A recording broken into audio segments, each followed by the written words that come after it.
message to the billionaire class: you can't have it all.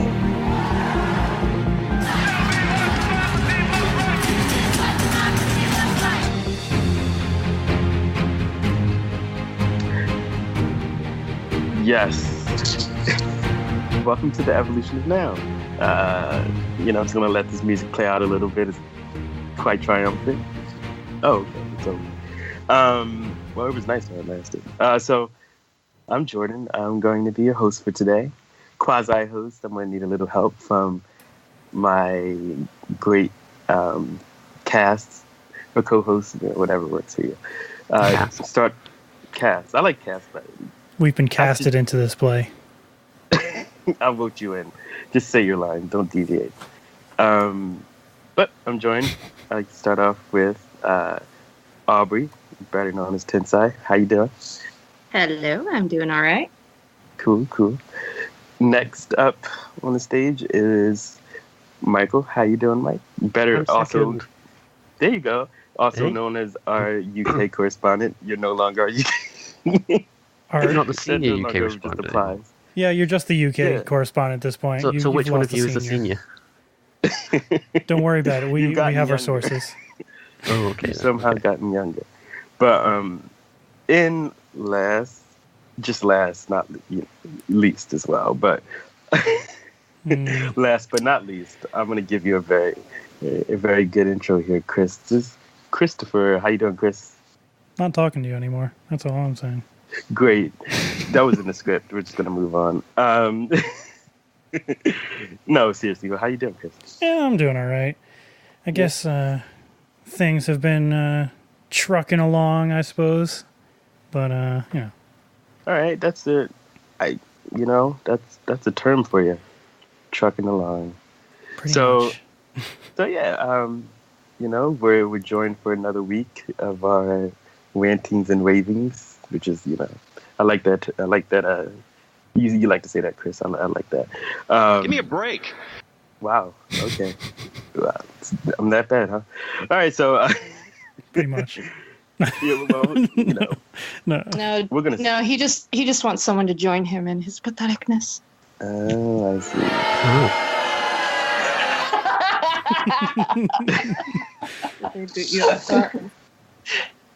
Nothing like making me want to do an evil cackle.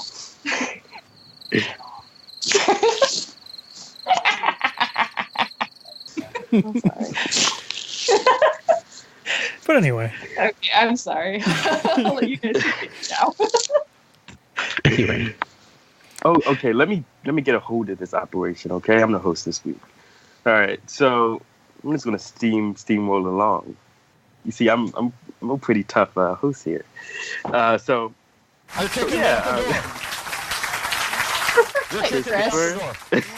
Chris, stop. All right. Anyway, I'm done. John, do you have any stories you want to mention? Thank you. I forbid you to never use another drop during my episode. Okay. Oh. No, you can still use drops, but use them very conservatively. So, so yes, we're going to go over our top news of the week. We each have one, and I'm going to start off, which is that Trump's personal attorney, Michael Cohen, is officially under criminal investigation. The New York prosecutors have officially announced this today, which, Friday is the day that we're recording. Apparently they've been investigating him for months based on, what they believe is personal criminal activity in terms of his business dealings. We all know about, the payouts that he's been associated with, when it came to Stormy Daniels, Donald Trump, $150,000. And also there's another case that he's attached to of a Republican rep who apparently got a Playboy model pregnant while he was in office, and through Cohen laundered $1.5 million to her to keep quiet and keep the whole kind of keep the whole scandal under wraps. And so that's actually a new story that's being circulated. So Cohen's the guy people go to when they want to hush people up, and he fucks it up. Seems like Yep, exactly. Yeah, he's that guy. Nice. You know, every mob collective has one. You know, the movies. There's always that one guy, the finance guy, the ones who can make connections happen. I thought they'd get him through Jared. I was convinced they'd get him through Jared, but apparently they're going via Cohen. Yeah, well, I mean, Cohen and Trump, they've been, they've had a relationship for decades, and Trump isn't Cohen's sole, client. You know, he has many others as well. So it just seems to be that he has shady practices in nature, you know, and it's possible that they could uncover some connections between, some cover-ups that Donald Trump was involved with as well. So I think that what makes this a big story.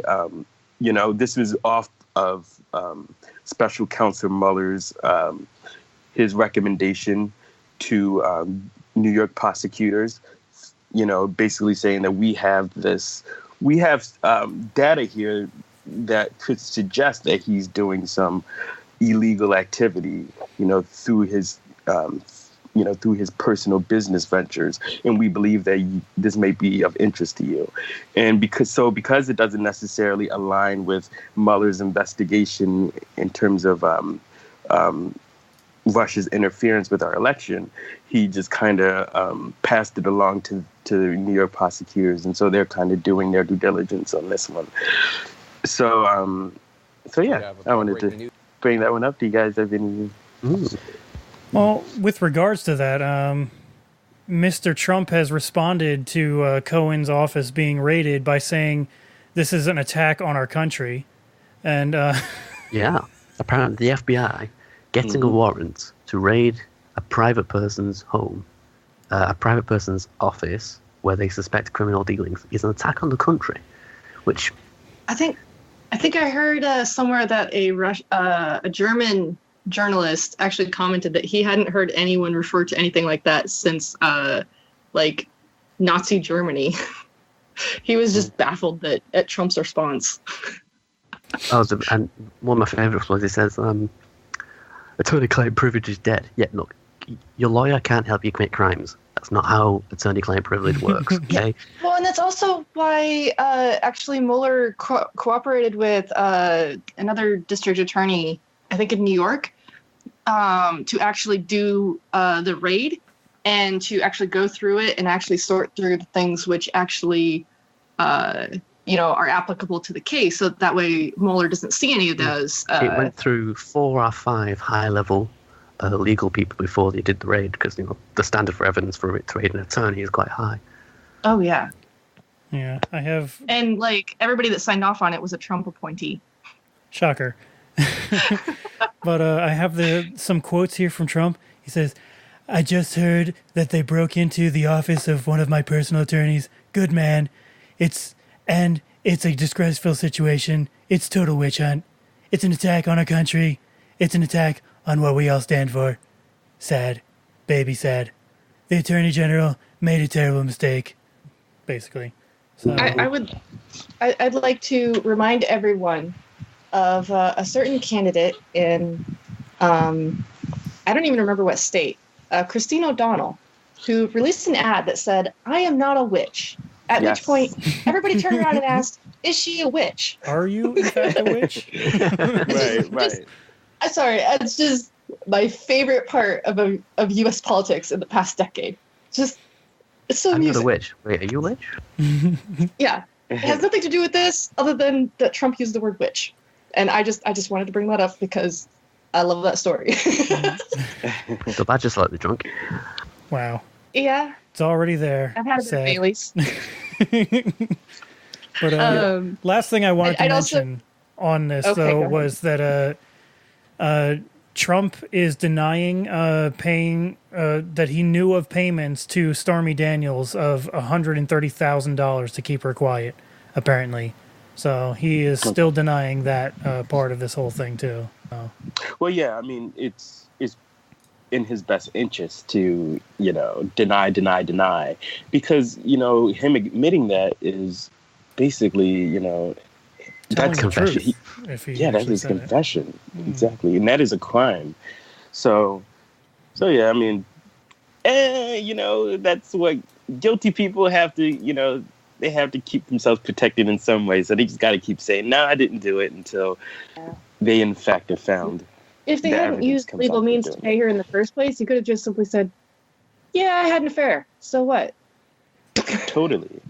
Yeah. I mean, who doesn't think Donald Trump is having affairs? If he just came out and said that he was having them, it would have been. But I guess in the interest of his personal life, apparently he was involved with Stormy Daniels during the time that Barron was, that Melania was in labor with Barron. So that's pretty big. You don't want to Yeah, well, to be honest, there was also that story that came out during the campaign about him basically trying to proposition a journalist in his daughter's bedroom, in Ivanka's bedroom, while Melania was pregnant with Barron. Oh. Yeah. I mean, model he tried to bribe with furniture.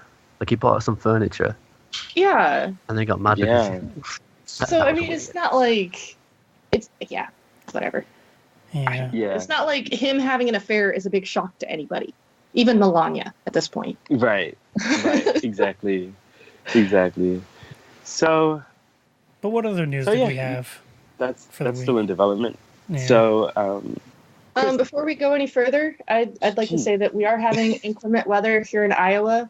So if I suddenly drop out, it's probably because we lost internet / electricity / who knows what the fuck. I think it's just that she just doesn't have the stamina to be here. Kind of like Michael the other day when he fell asleep halfway through the show. Probably the fact that our internet doesn't have stamina. I mean, we have shitty internet here in the Midwest. It's ridiculous. No, it's fine. It's fine. That Iowa life right there. But speaking of, actually, I don't have a. Yeah. Yeah. I just wanted to get that out of the way, so if I suddenly go quiet, everybody knows why. Well, good save. Well, but, do you want to do your story next, Badger? Yeah, go for it. I could. Okay. All right. So, there was a story that came out this last week. It's on the Daily Kos, or Kos, or however you pronounce that, KOS. Basically, a conservative blogger, Eric Erickson, met up with an unnamed Republican congressman who's been publicly very supportive of Donald Trump. And they decided to go outside D.C. To a grocery store to have their discussion because they didn't want anyone to identify them. Okay. And basically, the Republican went off on Trump. He may be an idiot, but he's still the president and leader of my party, and he is capable of doing some things right, he said before conceding it's usually other people doing the right things in the president's name. But damn it, he's taking us all down with him. We are well and truly fucked in November. Kevin McCarthy is already circling like a green fly, circling shit, trying to take Paul Ryan's job because nobody thinks he's sticking around for Nancy Pelosi. She's going to fuck up the cafeteria again, too. I'd just like to interject there. What's this about the cafeteria? I feel like it's so weird. It's kind of like completely out of left field. I don't even know what that has to do with anything. It's a Senate thing. Right. You wouldn't understand. It says Lord's name in vain, but I'm just going to say, Jesus fucking Christ. At least I'll probably lose too and won't have to put up with that shit. He won't lose. His district is very... and then Eric Erickson says he won't lose. His district is very Republican. And then this guy goes on. It's like Forrest Gump won the presidency, but an evil, really fucking stupid Forrest Gump. He can't help himself. He's just a fucking idiot who thinks he's winning when people are bitching about him. He really does see the world as ratings and attention. I hate Forrest Gump. I listened to your podcast and heard you hate it too. What an overrated piece of shit movie. Can you believe it beat the Shawshank Redemption? I don't understand the hate Forrest Gump, but okay. This guy, you lost it. Dude, you've got anger issues. I say a lot of shit on TV defending him, even over this, but honestly, I wish the motherfucker would just go away. We're going to lose the House, lose the Senate, and lose a bunch of states because of him. All his supporters will blame us for what we have or have not done, but he hasn't led. He wakes up in the morning, shits all over Twitter, shits all over us, shits all over his staff, and then hits golf balls. Fuck him. Of course, I can't say that in public or I'd get run out of town. Oh, It's pretty amazing. it's right though. Yeah. Oh, It's the yeah. most true thing said by a Republican in the last 30 years. Oh, there's more. Oh, God. The judiciary great. is stacked with a bunch of people who can win re-election so long as they don't piss off Trump voters in the primary. But if we get to summer and most of the primaries are over, they might just pull the trigger if the president fires Mueller. This shit will hit the fan if that happens, and I'd vote to impeach him myself. Most of us would, I think. Hell, all the Democrats would, and you only need a majority in the House. If we're going to lose because of him, we might as well impeach the motherfucker. Take him out with us and let Mike Pence take over. At least then we could sleep well at night. He said before going off on a tangent about how the situations with Russia and China scare him. Then, having Mike as president would really piss off the right people too. They think they hate Trump. Mike is competent. At which point he sighs and laments that there were, in his mind, more than a dozen competent choices in 2016. Which, first of all, I would disagree with that part. Yeah, I disagree with that. But that is actually Maybe Kasich. More Or he's competent he's than less Trump. vile. Yeah. But the thing is, though, he has a great point there. They think they hate Trump. Mike is competent. Because there's a hell of a lot of policies that Trump has really pushed and talked about in his usual blustering, competent way that I know come straight from Mike Pence, whispering in his Yeah. ear. It's worth noting though And that they are Trump is a national extremely security threat. unpopular things, too. So, I mean, all his anti-abortion, anti-LGBT, all that stuff that's like pro-Christianity, etc. That's all straight from Mike Pence. It's why I think the best course of outcome would be after the midterms when the Democrats sweep the House and Senate, then impeach. Mhm. And then just block him for a couple of years until you get re-elected, until you get the next presidential election. Well, and it's also, which mind you, being impeached doesn't necessarily mean removal from office. Yeah, I know. Bill Clinton But was I'm talking impeached. about doing the whole. He wasn't doing the removed whole from job. office. Mhm. But I'd want to hit the whole hog, just get him out of office Yeah. and then arrest him and then throw him in prison. I Don't know like what that, for, but he's done something. yeah, it's Mike Pence scares the shit out of me. Same. Yeah. I mean, and that's because I am familiar with his type of Christian. Like I grew up. I know how Right. scary Yeah. they are. Yeah. Like I see them every holiday. Ugh. Oh, Yeah, we have. Yeah, the alternative is not promising at all. So yeah, that is, I guess, like you said, that is the best hope this country really has is, Democrats overtaking the House, and maybe possibly even overtaking the Senate. Seeing how these polls are kind of turning out for them. Up until at least up until November, it's looking pretty good for them. So hopefully they can. Well, who any knows how it's Republican- going to go? But I mean, Trump is pretty damn scary on his own, just because he's so fucking mental. But at least he's incompetent. egotistical. Yeah, his incompetence has really hampered this administration a lot, and I am fucking thankful for it. Totally. So Totally. And his goals seem pretty clear. He just wants to deregulate pretty much. He's all big business, so, that's something that we're, Remarkably, he's a Tory. Mhm. Yeah. He's a British Tory, just a really fucking stupid one. stupid and insane, but hey. Yeah, but he's, I mean, I think his you politics is guys actually have in your line with own the share Tories. of that too, don't you? Wasn't there that story about that really racist Tory? Boris Johnson, yeah, he's our Trump. He's a Okay, fucking yeah. idiot. The Jonathan Pye thing, I linked yesterday, mentioned him, but he's a fucking idiot. Like, he's our foreign secretary, and he's racist as hell, and an absolute fucking idiot. Oh, yeah. Yeah, I mean, and Yeah, it's, Trump is a Tory. yeah. Trump's doing massive damage to our system and to our foreign policy. Well, kind of, but more specifically to our foreign relations, part of foreign policy. But I mean, I'm not entirely sure that Mike Pence would be much better. I mean, he belongs to the type of Christians who actively want the apocalypse to happen. Right. Don't you They love want these Armageddon. great choices? Yeah. So, I mean, like, he loves escalating tensions in the Middle East because he sees that as a way to bring about end times. Mm. So, And it doesn't, yeah. That's Mike Pence is fucking terrifying because unlike Donald Trump, who can be swayed by literally anybody who's in the room with him, Mike Pence has a religious agenda. Right. Right. I mean, like, it doesn't seem that Trump has any social conviction. You know, his thing is, you know, he's just beholden to corporations, pretty much. But you know, Mike Pence is on a social crusade. He's trying to change culture. You know. Yeah, I'm actually confident the Democrats would block anti-LGBT legislation and maybe anti-abortion, but it's less certain. The social stuff doesn't conflict with their corporatism, so you can have that. Yeah. The thing is, though, because there's a hell of a lot of Democrats in the House specifically, but also some in the Senate, enough that with the numbers the way they are currently, Mike Pence can get that stuff through. Hence the midterm. Hell, he doesn't even need any Democrats in the House to flip.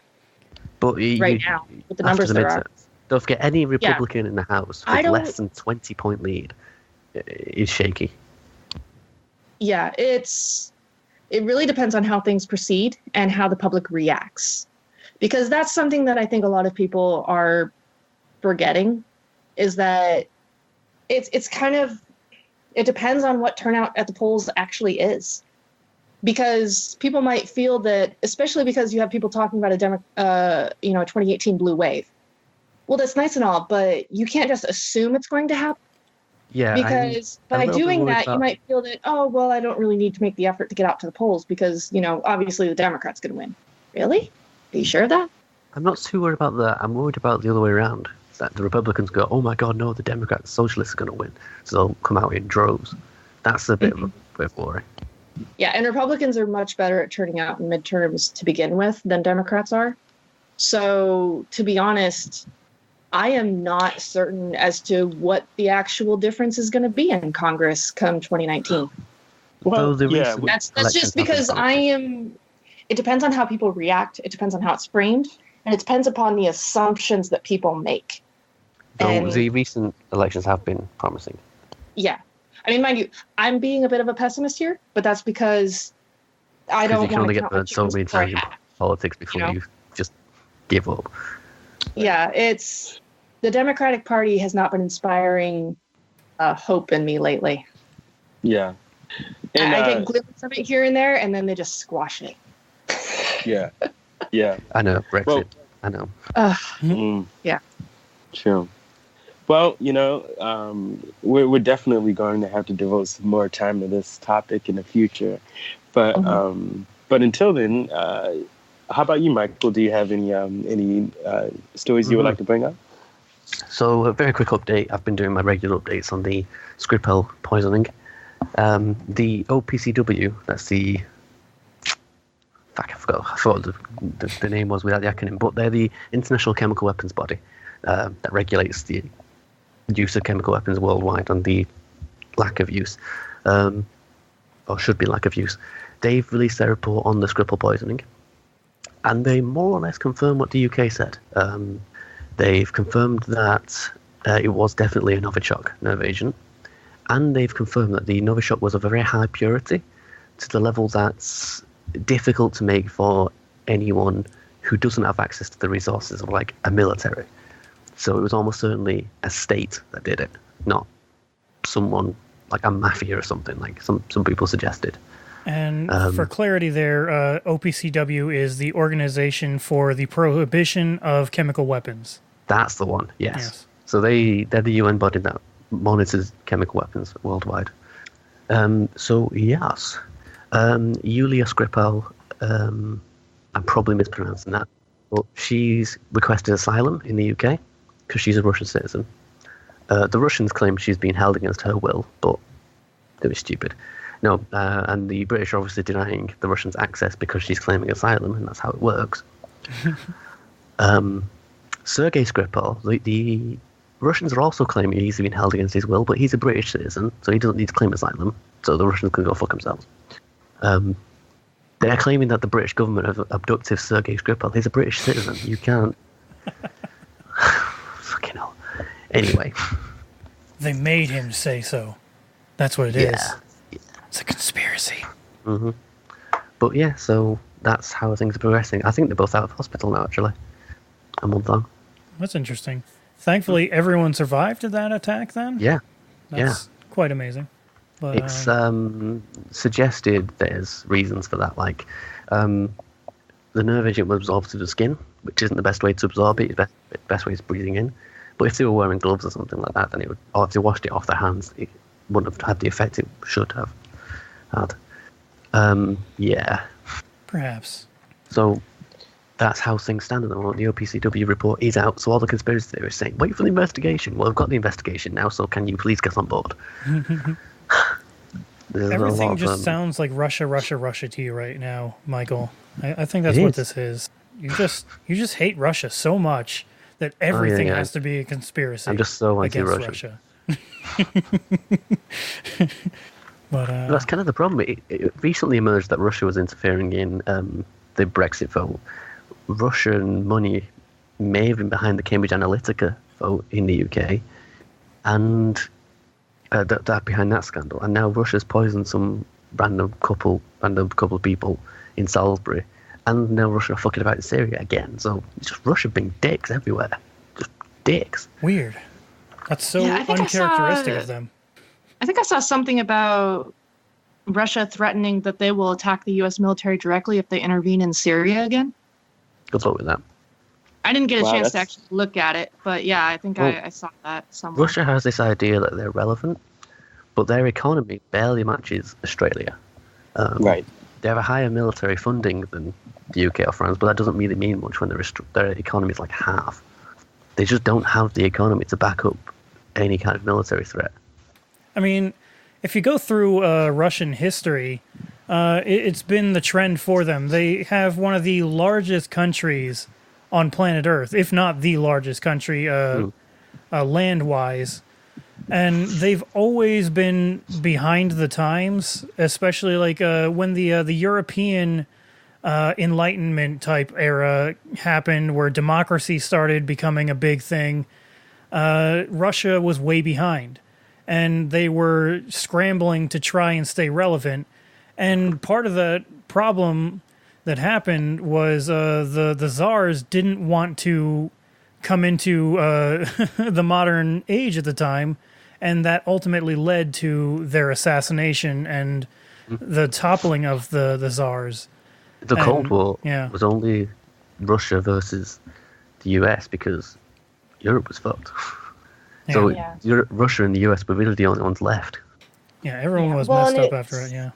Yeah, I mean, Europe was rebuilding after World War II. They didn't have time to mess with that shit. Mm-hmm. But, I mean, a lot of the problems with Russia has to do with, yes, they have a lot of land, but a lot of their land is largely kind of unusable because it's Siberia, and it's tundra. You can't really farm there.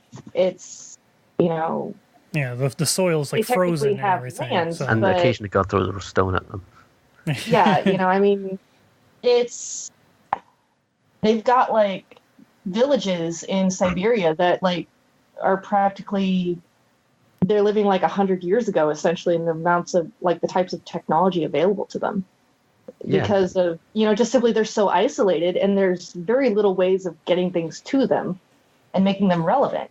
There's a reason why the vast majority of the Russian population live in Europe, in the Russian part of Europe, I should say. It's because that's the land that's most easily used. So, I mean, and Canada has a similar problem. I mean, they have, the third largest nation on Earth, and yet they have most of that land is above fairly the small population. It's just because they can't use most of the land that they have. So, fun fact, bits of climatology for you. The UK is around the same latitude as Canada. We just have there's a stream of air that comes up from Central America that warms us up. Yeah, it's also in the ocean currents. The current that comes up from the Caribbean, it heads over to Europe. Yeah. And it keeps Europe warm. Mm-hmm. Yeah, which one of the things about climate change is that it'll disrupt those currents, and so we're probably fucked. Probably. Oh. Sad. Yeah. Well, I just found out today that the divider between wet and cold climates in the U.S., or I should say wet and dry climates in the U.S., is going to be shifting further east. So Iowa's probably not going to be very good farmland for too long because it's shifting further east of Iowa. So we're not going to get as much rainfall, which is going to drastically impact what we can actually grow here.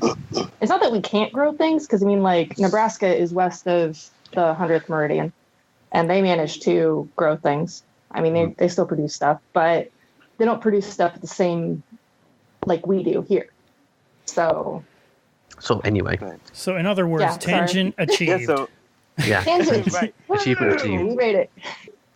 And also, if audience, you would like to learn a little bit more about the effects of climate change on on the environment and some other things, listen to our last episode that had to do with renewable energy, and that'll cover some of your questions.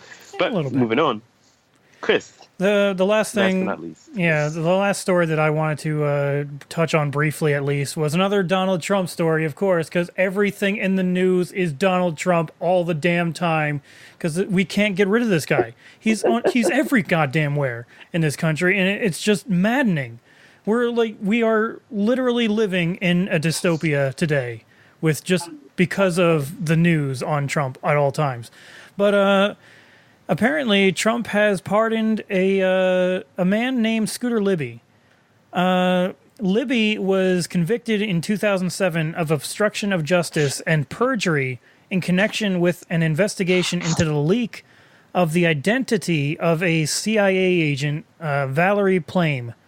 His conviction was the result of an investigation by special counsel Patrick Fitzgerald, who was appointed by the then Deputy Attorney General, James Comey.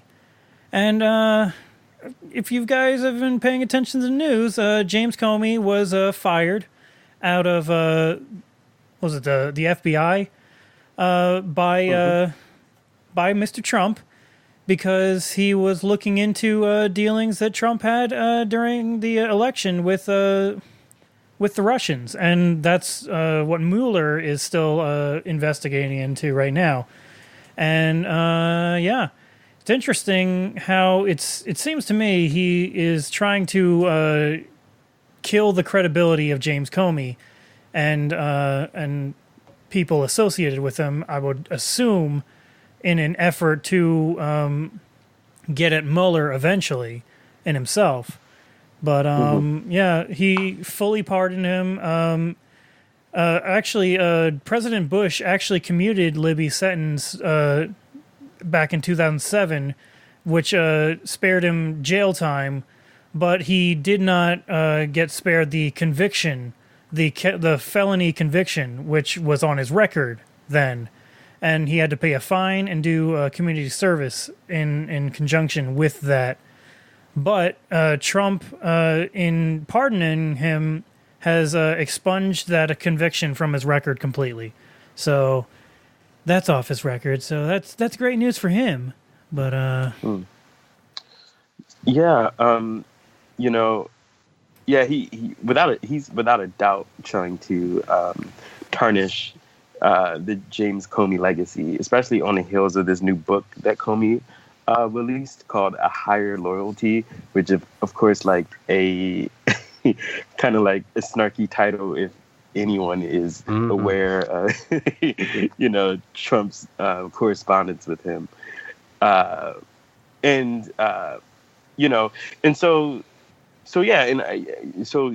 that side of things, but then there's also the parallel that you see between Trump and what's this fellow's name again? Scooter Libby. Scooter Libby, that's right. You see the parallels between kind of what Trump is currently going through and what Scooter Libby was convicted for. And I I mean, this is getting a little personal, but I do believe that Trump does see that, and he, that may have been even more of a driving force for him to kind of pardon Scooter because of the empathy that he may have for the situation that he was placed in at the time. Yeah, I could also see this maybe being red meat towards the Republicans as well. So, because this guy was a Cheney guy, he worked for Cheney, who says he was actually the former chief of staff to the Vice President Dick Cheney. So this guy was connected, Scooter Libby, with the Republican Party. And so this could be in some way red meat that he's throwing to the Republicans in an effort to, when he does actually fire Mueller, because I find it only a matter of time before he actually does fire Mueller. This might be a thing where he's just trying to make it so that they don't actually impeach him, maybe, too. Maybe that's part of the lexicon, as it were, on it, too, in his eyes. But I don't know if you guys have any thoughts on this. Otherwise, we should probably move on to the main topic soon. But yeah, I'm any takers? Is anyone even there anymore? What happened? Wow. Okay. Well, we have our primary topic, right? Exactly. Yeah. We're just going to move on, and so to the main event, and that is campaign finance reform. Well, campaign financing. Exactly. Campaign financing reform is sort of like a byproduct of the issue in itself, which is campaign financing. And so, yeah, we've all did a deep dive into the history of campaign financing in this country, in the U.S. particularly, and found that it goes back pretty far. It's a pretty, since its founding, there's always been this contention of exactly how campaigns should be financed. Is it, is it ethical to allow wealthy individuals to contribute in, without any cap on how much they can contribute? And of course, further down the line, we're now having this conversation on how is it ethical for corporations to be allowed to contribute to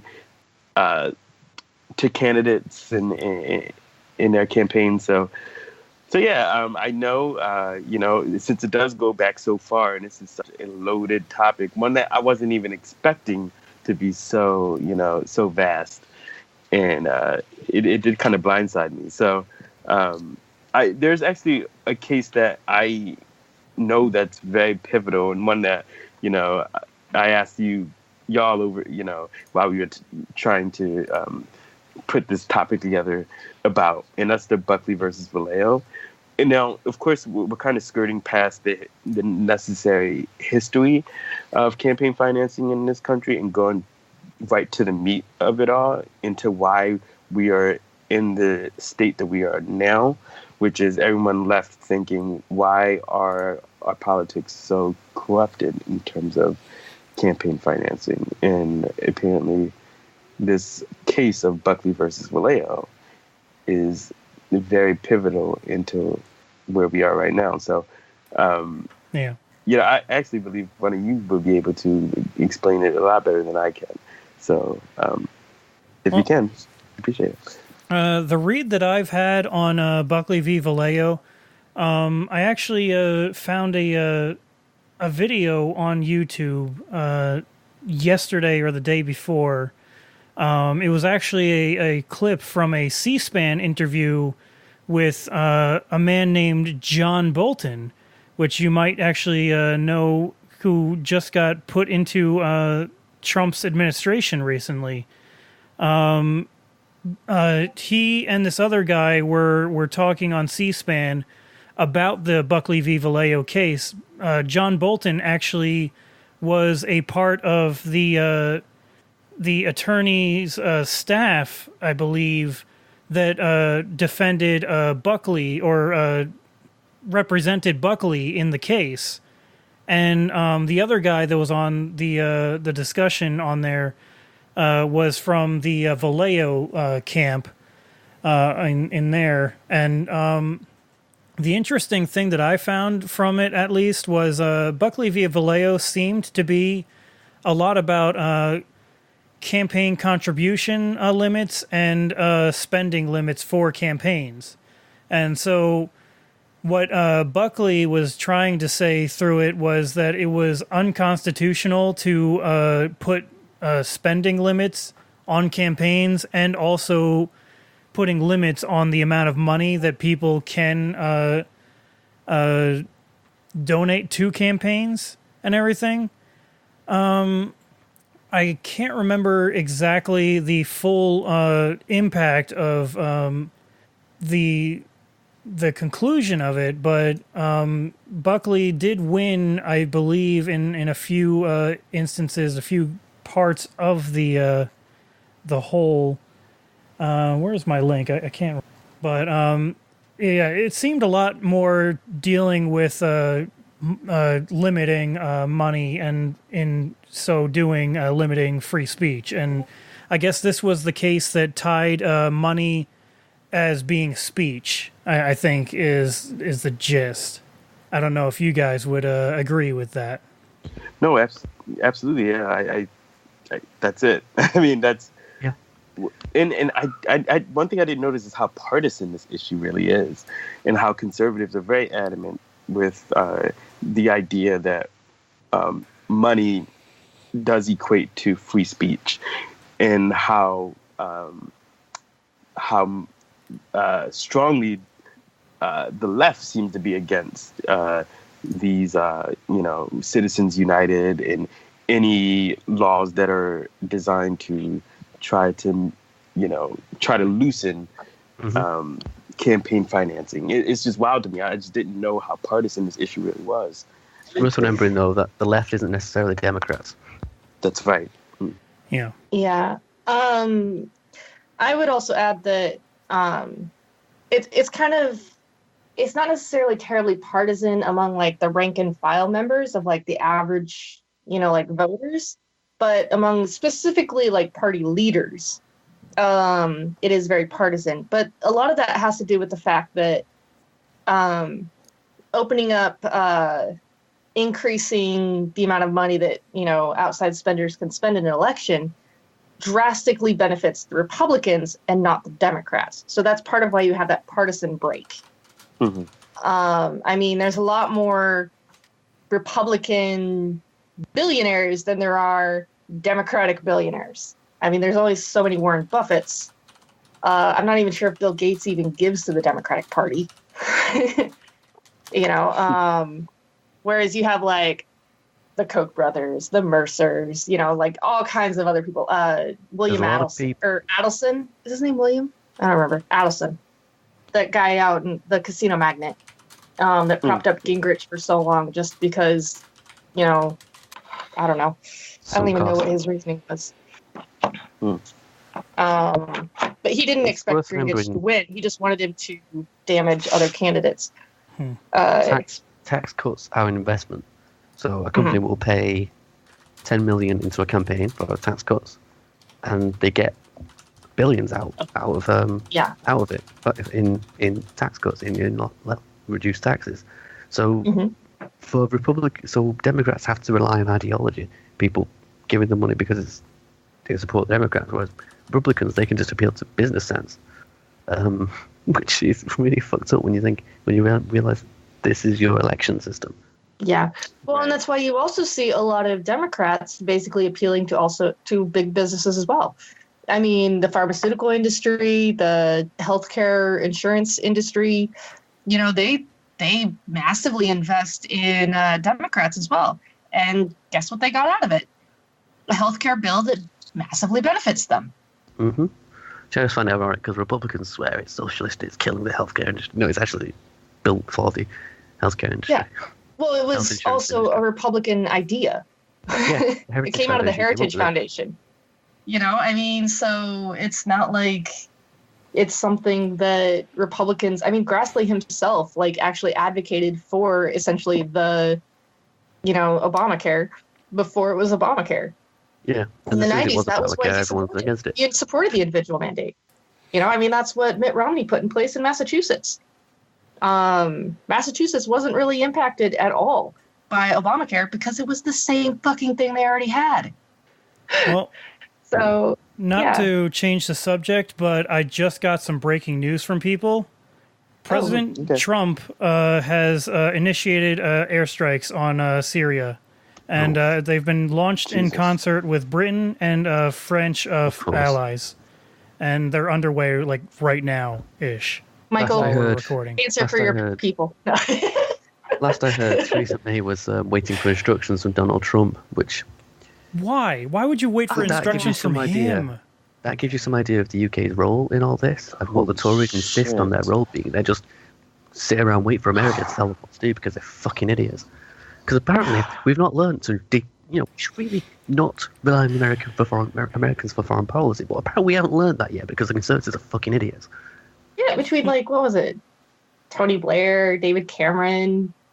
Was there someone before that who also just blindly following America into the next stupid fucking war? That worked out really well last time, didn't it? So let's do it again. Yeah. Woo.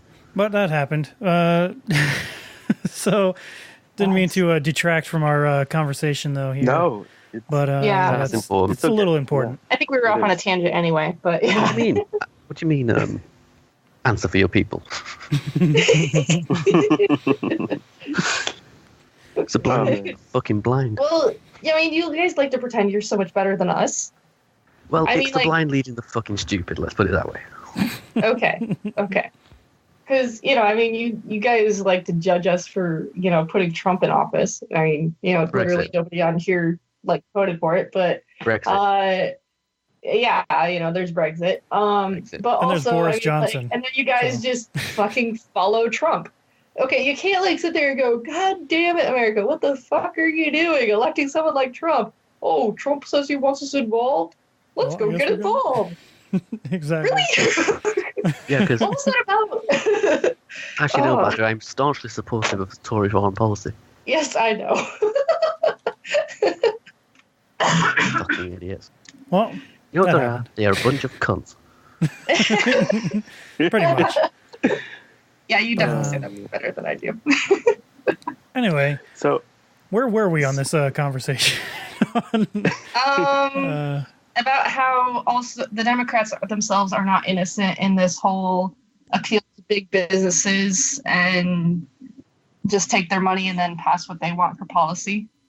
Totally, yeah, and I think that's the problem with our current system of financing is that it has the potential to corrupt a seemingly well-intentioned politician into the system, because basically in order to even compete, you're going to have to raise the big bucks, despite you having philosophically being diametrically different than what certain Republicans believe in. That's the way that they finance their campaigns. And if you want to have a good shot at competing, you're going to have to do the exact same thing. You either sell out or you don't get elected. Exactly. So, but yeah, so that's the crux of this whole conversation is the potential quid pro quo with our current system how it's set up. So, actually, this whole issue of campaign financing has been around all the way back to the early 1800s within our own country. It primarily started with Andrew Jackson, his campaign, because he was someone that didn't necessarily have all the money in the world. He wasn't a wealthy candidate like everyone else that came before him.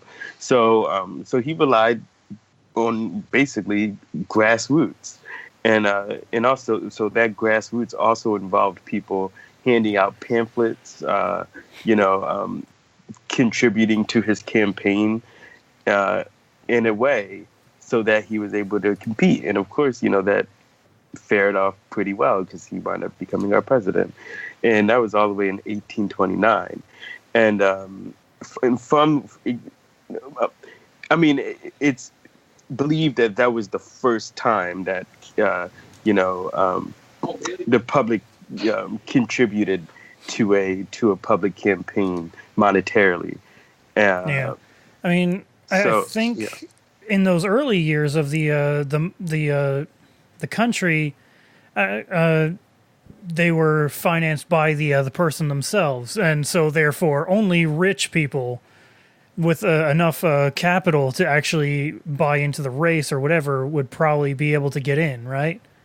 And so, because that was the way, Andrew Jackson was not a wealthy man, so he was the first guy that had to actually fundraise for it, I would assume, right? Is that what happened? Or it seems likely to me, at least. Yeah, also, and I think it's also important to mention that Andrew Jackson didn't go out his way to solicit donations from the public.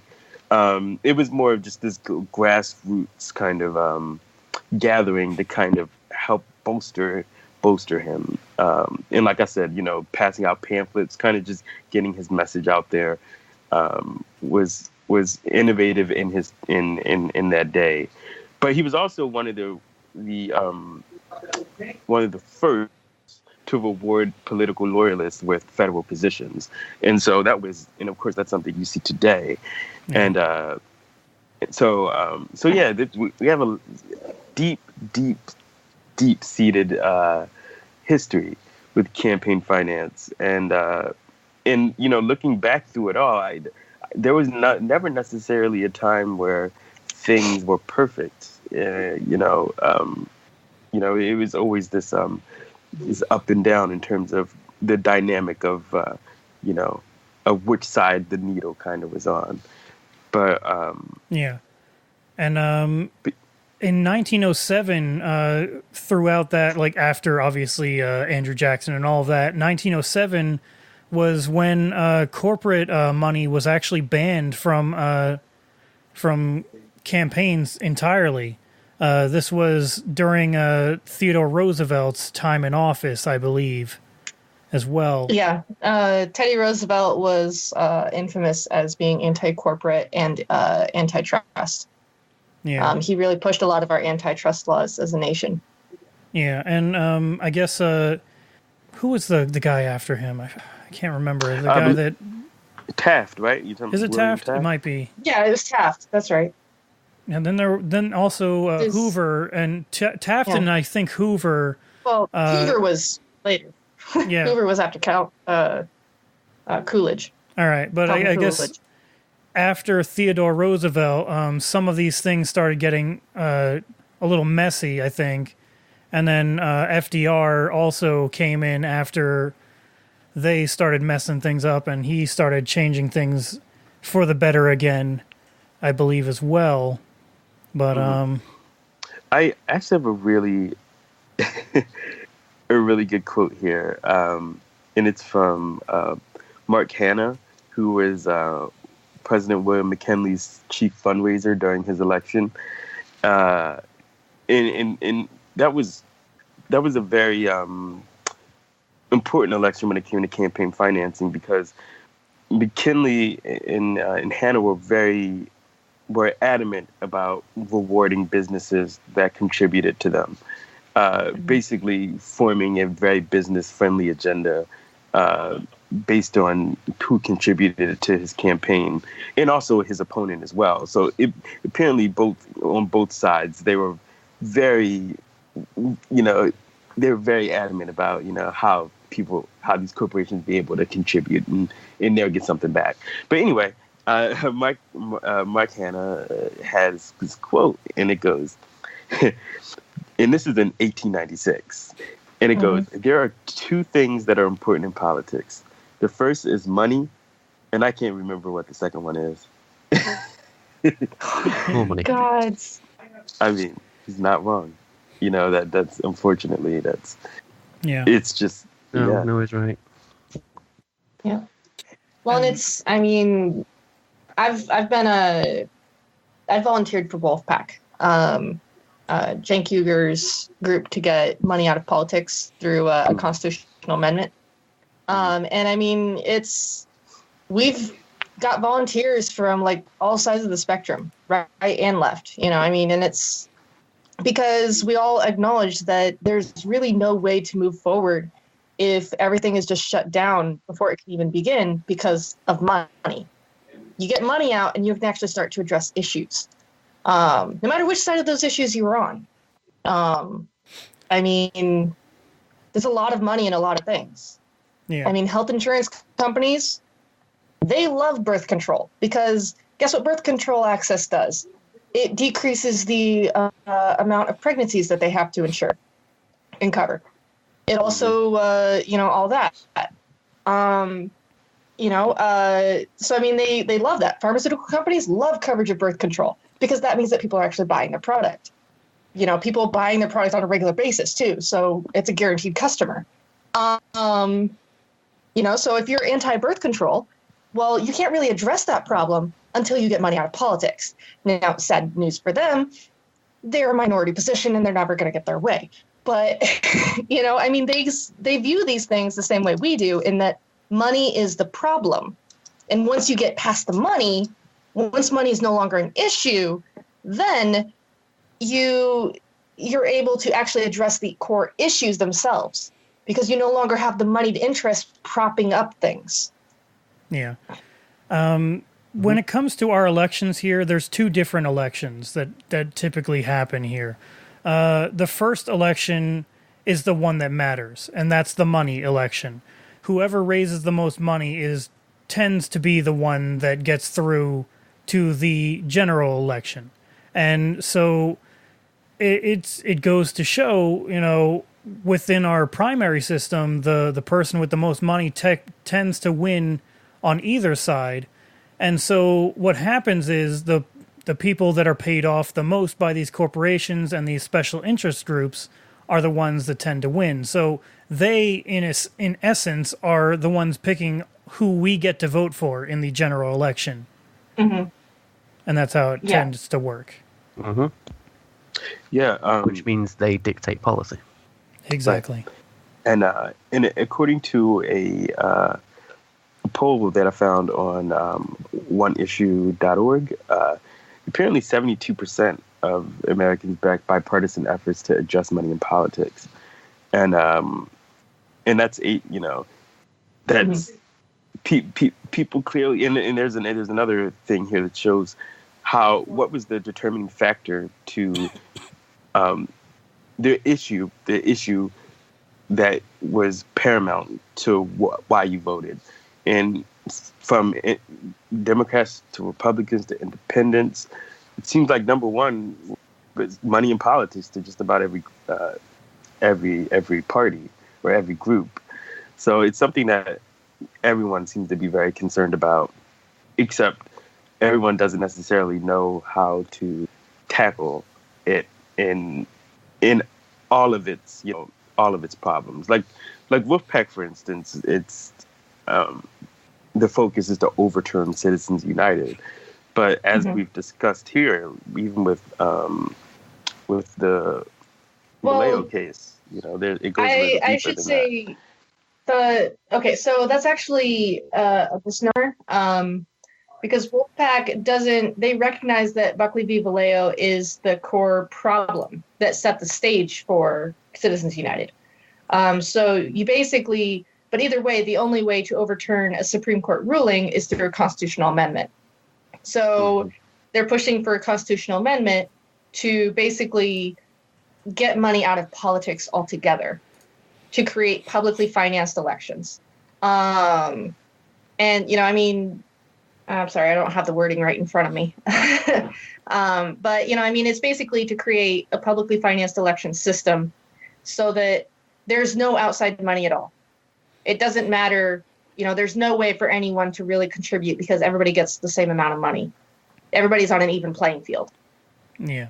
And, the main thing about Wolf-PAC that makes them different from other groups is that they're trying to go around Congress, around the federal Congress, I should say.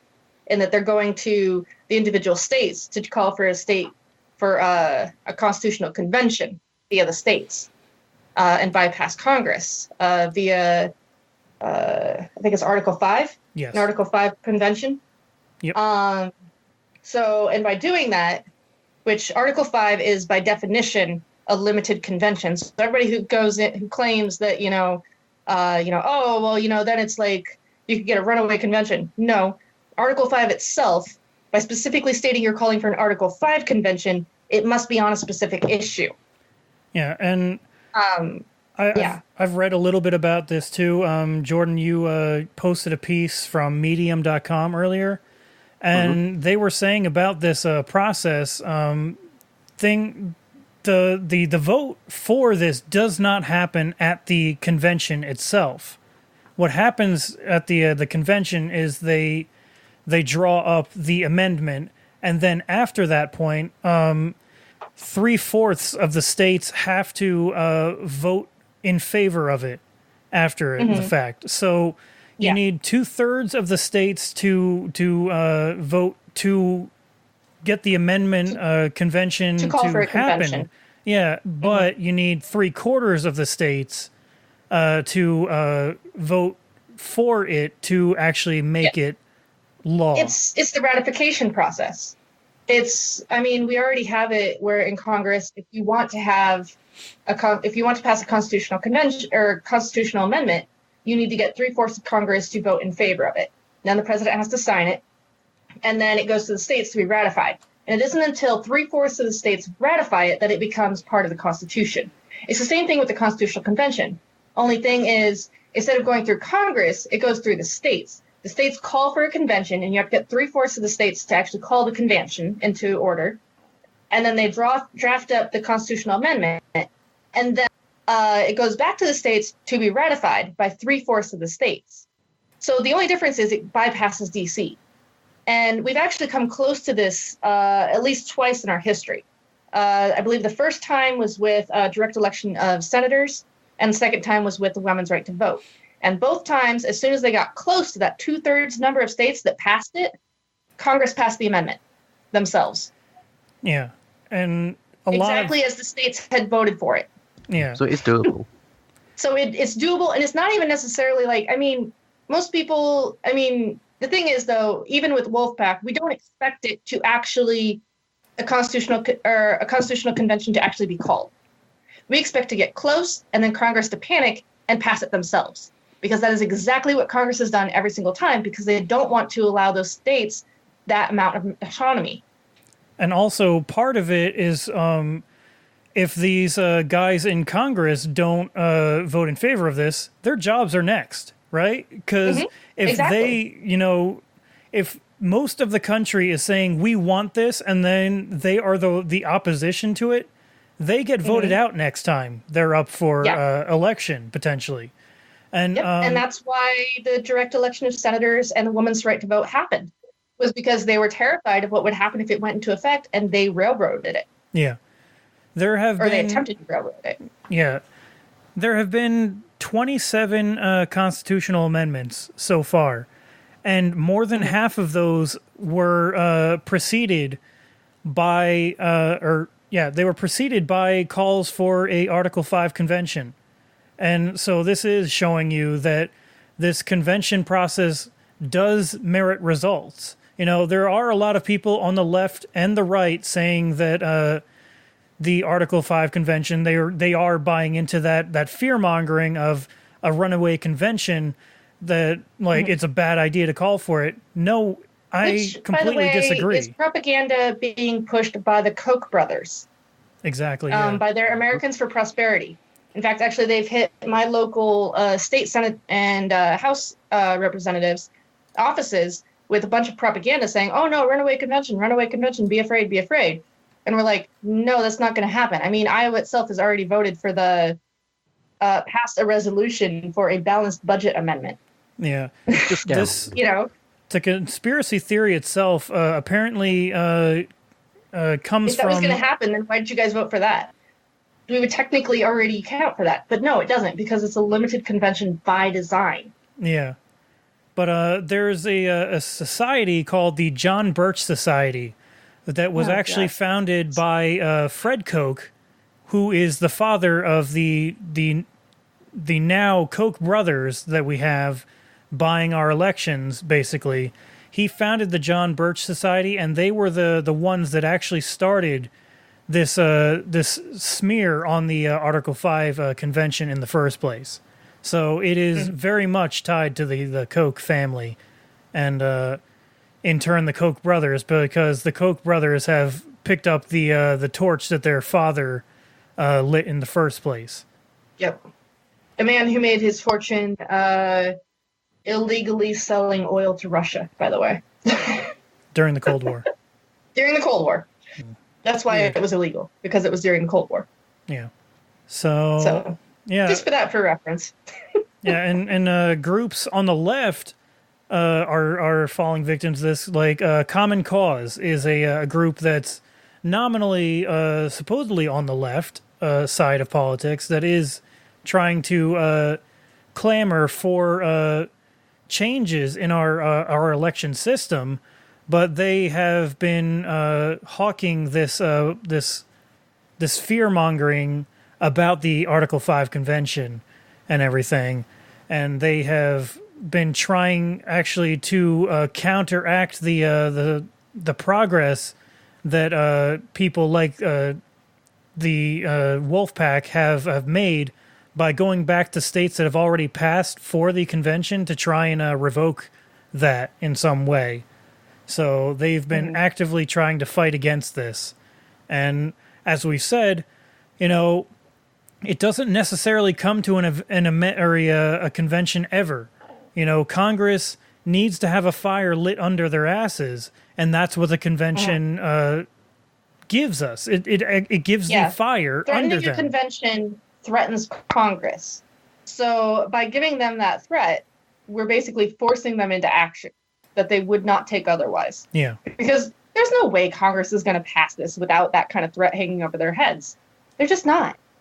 They benefit from it too much. Yeah. Exactly. For fuck's sake, you go down the line, every time a major politician comes out into public, what's the very first thing we do? We dig into their finances. Oh, hey, you got this much money from this person. Gee, I wonder why you're not in favor of Medicare for all.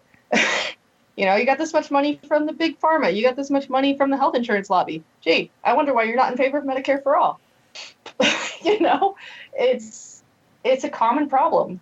That's the reason why Feinstein and Feingold and Pelosi and Kennedy aren't in favor of Medicare for all, because they receive massive donations from big pharma and from the healthcare lobby.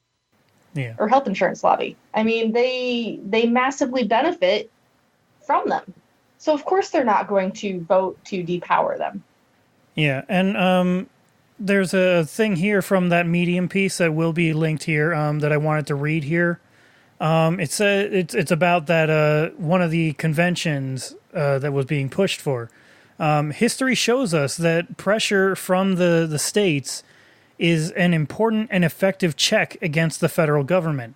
It is essential that we learn from history, and the most popular example of this strategy working effectively is the 17th Amendment. When Congress refused to change the way they were elected, the states began applying for an Article 5 convention for the specific purpose of the direct election of senators. When they got within a couple of states of the 2/3 needed to force a convention on the subject, Congress decided to act and proposed the amendment out to the states for ratification. So even if Congress proposes the amendment, the states still have to ratify it at the end. So it always comes back to the states. There's still amendments that have been passed that haven't been ratified. Yeah.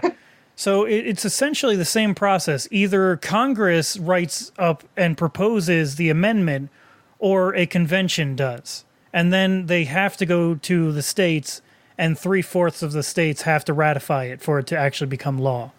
So that is the process, and I see only positive outcomes from us pushing for a convention, because, like we said, it's really not something that can be just like run amok, and there's still a very rigorous ratification process at the end of it anyway, so where it can't just be hijacked by some special interest group that can just completely wreck shop. 3/4 of the states still have to ratify at the end of the day. And yeah. I'd also like to give a shout out to Senator Matt McCoy of Iowa. He's a state senator, and he was my state senator when I lived in Des Moines. I called him to talk to him on this issue, and he hung up on me. Oh, hey. He's a Democrat. Wow. So that guy can have a fuck you for today. Yep. Yes. Yeah, he he's gets the also a FU Democrat. too. Yeah. Remember that. He's a Democrat, and he hung up on me when I was talking to him about this topic specifically. Like, there was nothing, he just like randomly hung up, huh? Wow. Well, he was mad that I was countering his bullshit with facts. And yeah, he didn't Weird. want to have a discussion on the topic. He just wanted to preach to me about his opinion, which came straight from the Koch brothers. Strange. Yeah. Yeah. I think, but it's interesting how campaign financing has been working politically. It was basically the issue that drove people to the polls last election, and it was the issue that the people who were running for office were savvy enough to understand that this is paramount. Like, this is the one that people are drawn to. I mean, Donald Trump, he has his line "Drain the Swamp." Bernie Sanders has his line about the billionaire class, in that how they can't have it all, and even Hillary kind of she went back and forth, but essentially near the end she was very adamant about how she wanted to change campaign financing. So although her change was just transparency. Right. That was definitely her Achilles. Yeah, it was like, oh, yay! So we can see who's buying our politicians, but we can't do a fucking thing about it. Thanks. Right.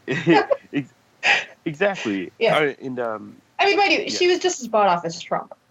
Yeah. Her campaign was massively backed by, various industries and billionaires and stuff like that. I mean, she had fundraiser after fundraiser in fucking Hollywood, of all places. I mean, it's not like she didn't have private interests to, serve as well. They just were somewhat different private interests than Trump. I mean, they were both backed massively by Goldman Sachs and stuff, but, I think it might be a good idea to give all of our politicians like NASCAR jumpsuits with all of the whoever is paying for them on their little uniform. I think that'd be a good idea. For that. There's not enough space. There might for not that. be enough space, no. Just carry a big billboard around with them with the badges. The human body is just not big enough. Yeah. Yeah, that's what I mean. They need to carry like a big placard above them with all the companies. Or hire someone to walk behind them with a megaphone shouting company names. I have an idea, though. So every time they say something, sponsored by Goldman Sachs. How about a projection of like a hologram above them that just sort of like always is like constantly rotating through all of their donors above their head. Oh, God. I think that'd be a good idea. With some of them, it could continue rotating for a couple of days and never repeat a single name. Pretty much. And I mean business name, not individual name. Yeah. Oh. Yeah. It's bad. It's really. So every time bad. Hillary says, "Oh no, the country's not ready for public healthcare," and you just have some guy behind her go, "This message brought to you by Pfizer." Or Blue Cross Blue Shield. Or GlaxoSmithKline. Pretty much. But Unicorns and fairy dust. Unicorns and fairy dust. Brought to you by. Admit it, it'd be amazing. probably a little bit. Did we even touch on Citizens United in itself yet, though? And what that was actually all about in the first place? I don't think we did. Yeah, I guess we certainly alluded to it. I mean, about how this kind of just equates, money to, free speech. But no, we certainly can. Did you want to dive into it more, Chris? Well, in the first place, there's this company, or I guess they are a quote-unquote non-profit organization called Citizens United. And actually, I want to open up their webpage here real quick to see what they're up to these days, actually. See what they've been talking about on their website. Where is it here? I know I have it somewhere. But let me guess. They don't like Trump. Actually, you'd be shockingly surprised because... What? But the majority of the country doesn't like Trump. So how could Citizens United be in favor of Trump? Well, let's see. Citizens United is a conservative 501c4 nonprofit organization. It was founded in 1988. In 2010, the organization won a U.S. Supreme Court case, and this is Citizens United versus the FEC, the Federal Elections Commission. This is the famous Citizens United case. One thing you might not know, in 2016, the Donald Trump presidential campaign enlisted Citizens United President David Bossie as deputy campaign manager. During the campaign, Bossie made regular television appearances on behalf of the Trump campaign. This was the president of the Citizens United group. He was working for Trump's campaign. Weird. And one thing, the case itself, Citizens United versus the FEC, was all about a movie that Citizens United created, or what they would call, quote-unquote, a documentary about Hillary Clinton. And this documentary was called Hillary the Movie. And so what happened was there were people saying that it was unconstitutional for them to actually be advertising this movie so close to the elections. And so what they did was they took a suit to the federal courts, and they actually won the ability to advertise and push this film through the process of the Supreme Court.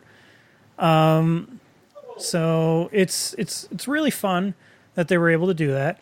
The movie itself is very, very critical of Hillary Clinton, and I guess this was shortly before 2008 elections, actually, when she was running against Barack Obama during the primaries, and that's when everything went to hell, and that's why the case was decided in 2010 and all that.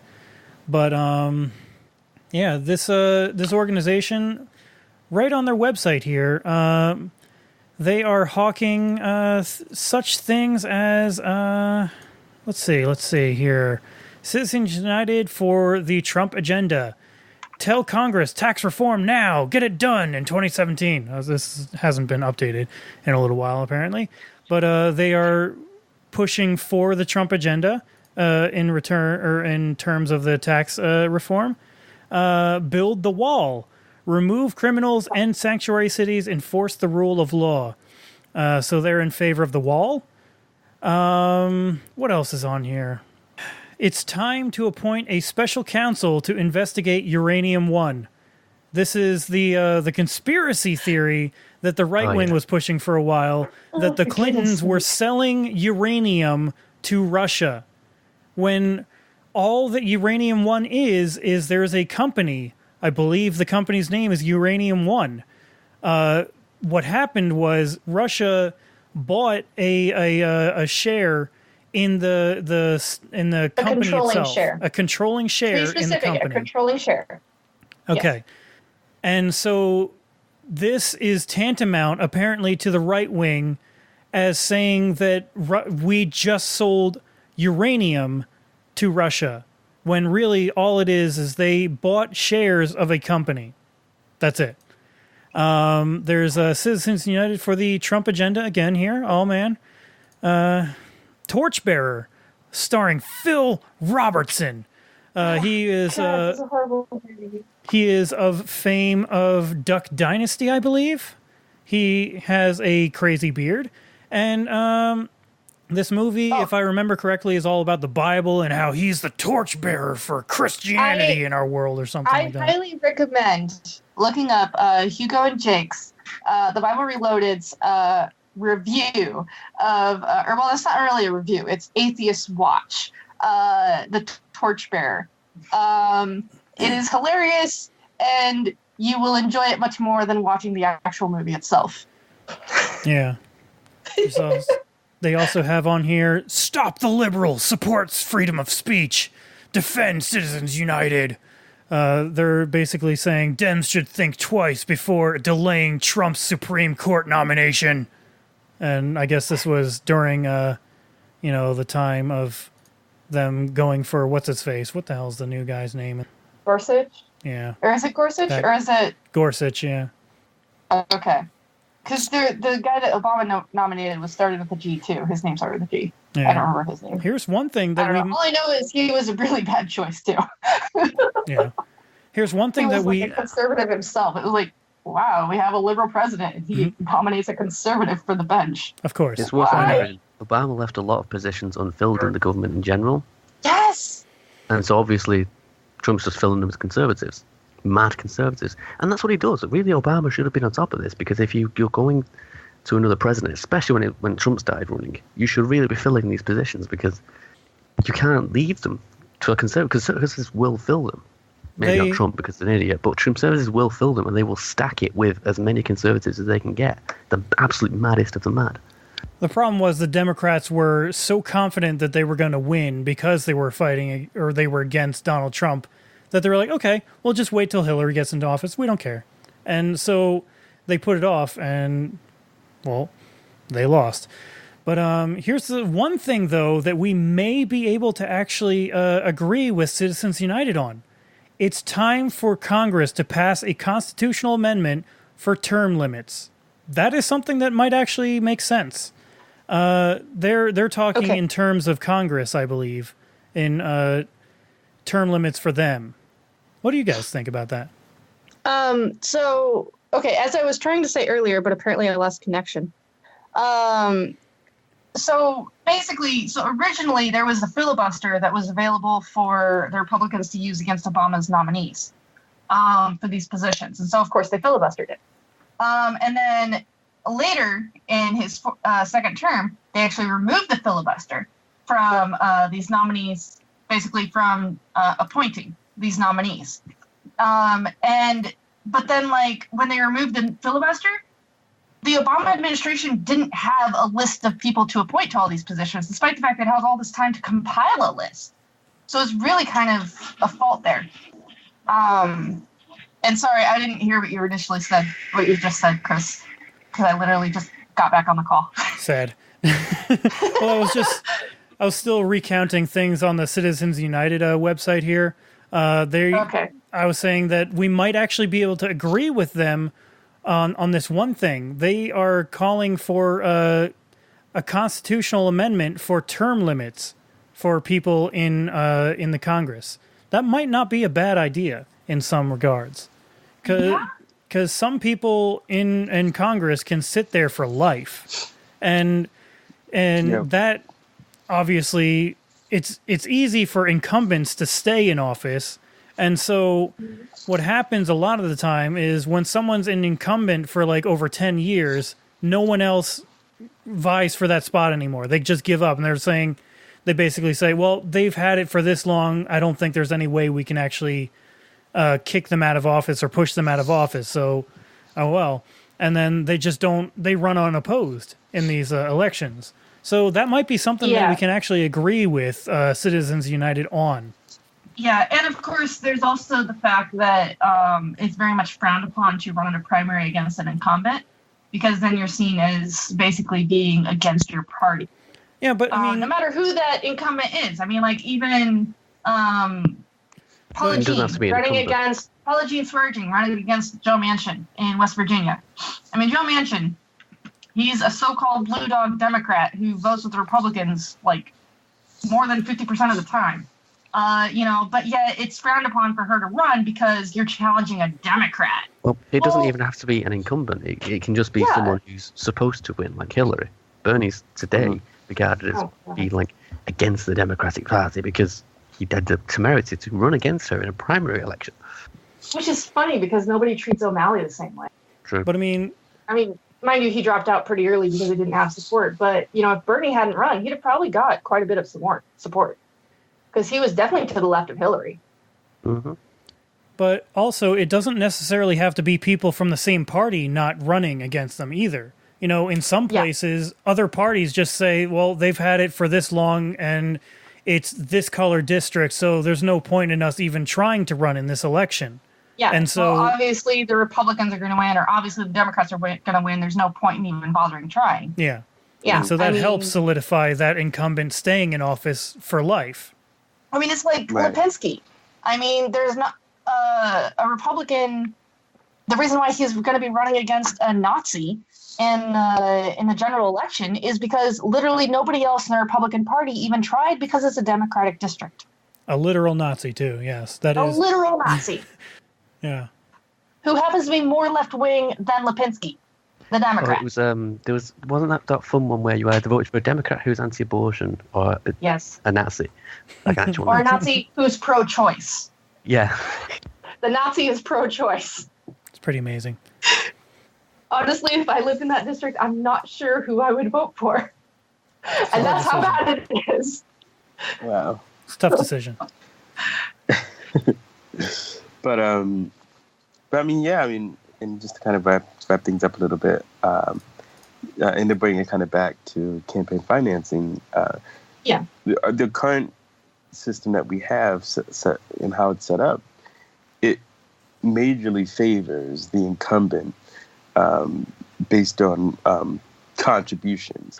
People tend to, these major corporations or single millionaire donors tend to focus their cash on the incumbent because they know what they're going to get, and it's not so high for the newcomer.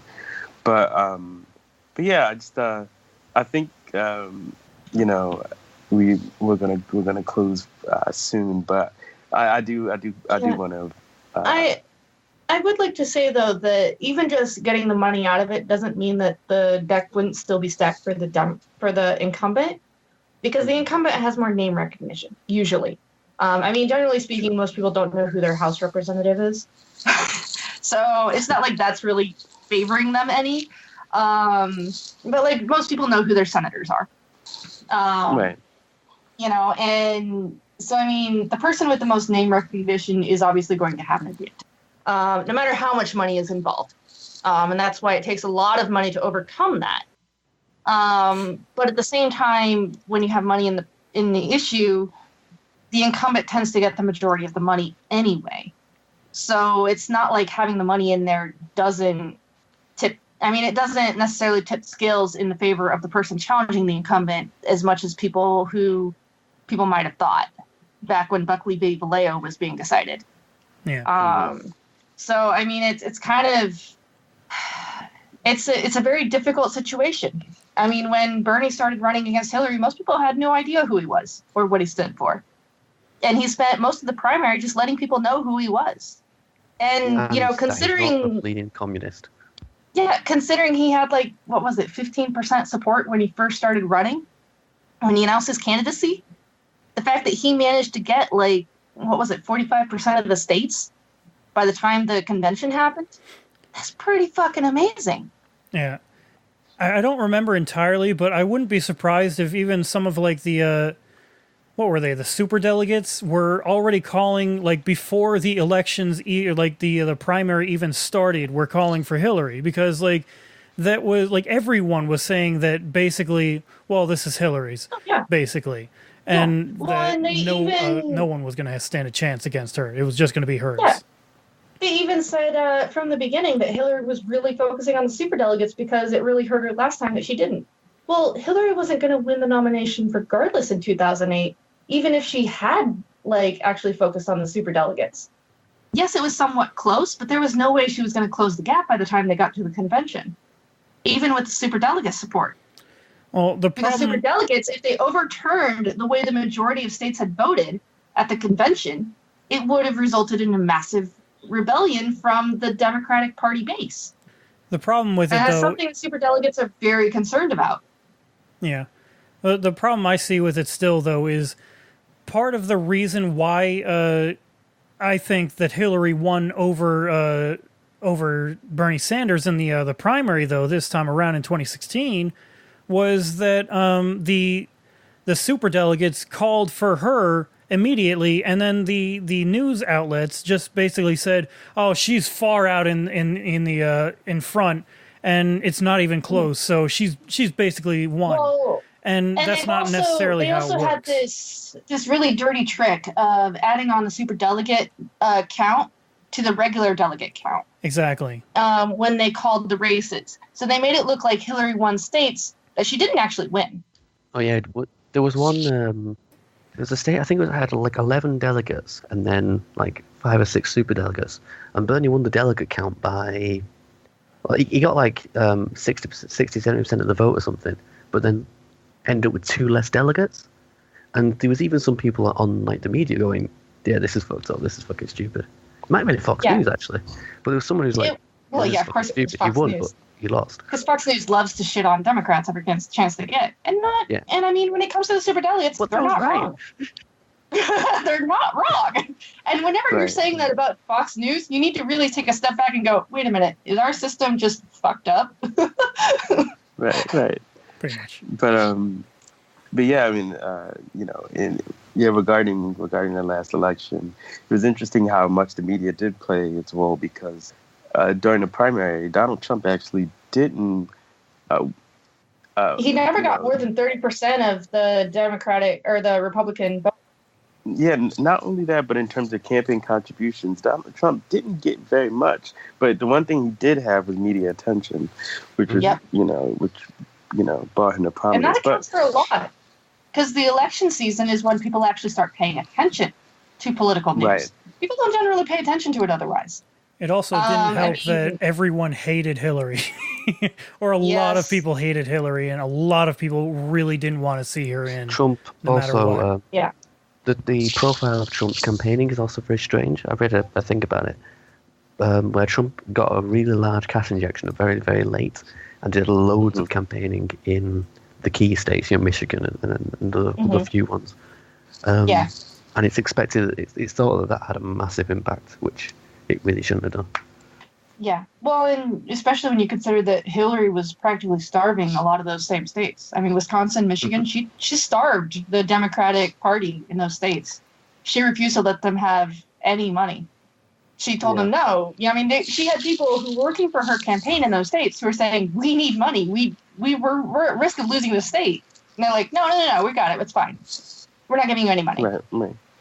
And sorry, we devolved into the 2016 election again. Before we get into campaign analysis, let's kind of reel it in. But I think we should close it, and because one thing that I do realize is that campaign financing is a very, very difficult topic in one that requires so much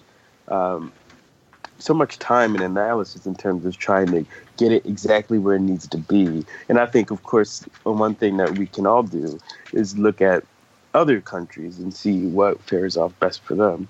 However, but with that said, I do think we should close things up. And with that, any lasting words for anyone in terms of this topic or just in general? I think Jordan. No, it's all right. No.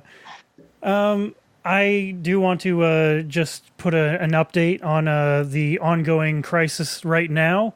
Regime anti-air assets have succeeded in intercepting a limited amount of launched cruise missiles. The scale of this attack, however, has simply overwhelmed most systems at this point. dealing with the Syria attack that's going on literally right now. It's kind of what I expected. Unconfirmed reports that Russian jets have taken off and are en route to Damascus. Hezbollah headquarters has been hit by cruise missiles in southern Horns or something. I'm not entirely familiar.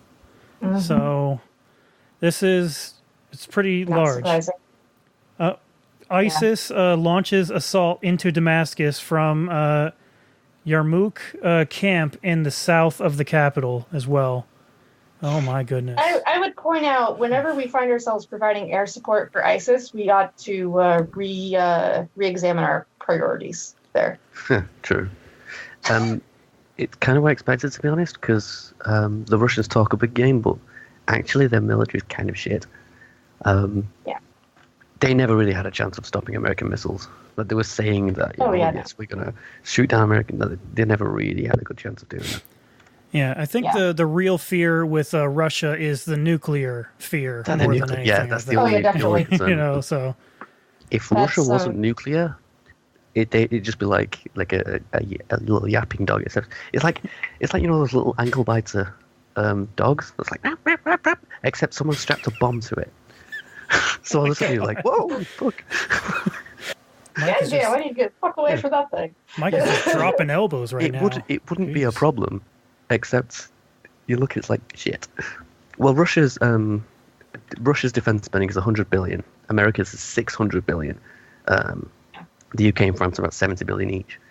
And again, it's like Russia's economy can't really sustain anything. They don't have the technology of the Americans and the US and the France. And America's and of course, unlike the U.S., we've been investing in our military nonstop since the very beginning of the Cold War. Mm-hmm. Well, before then even. But so it's and a lot of that's been wasted. But as well, it's also just spending money to be spending money to just keep advancing our technology more and more and more because that gets the defense contract money.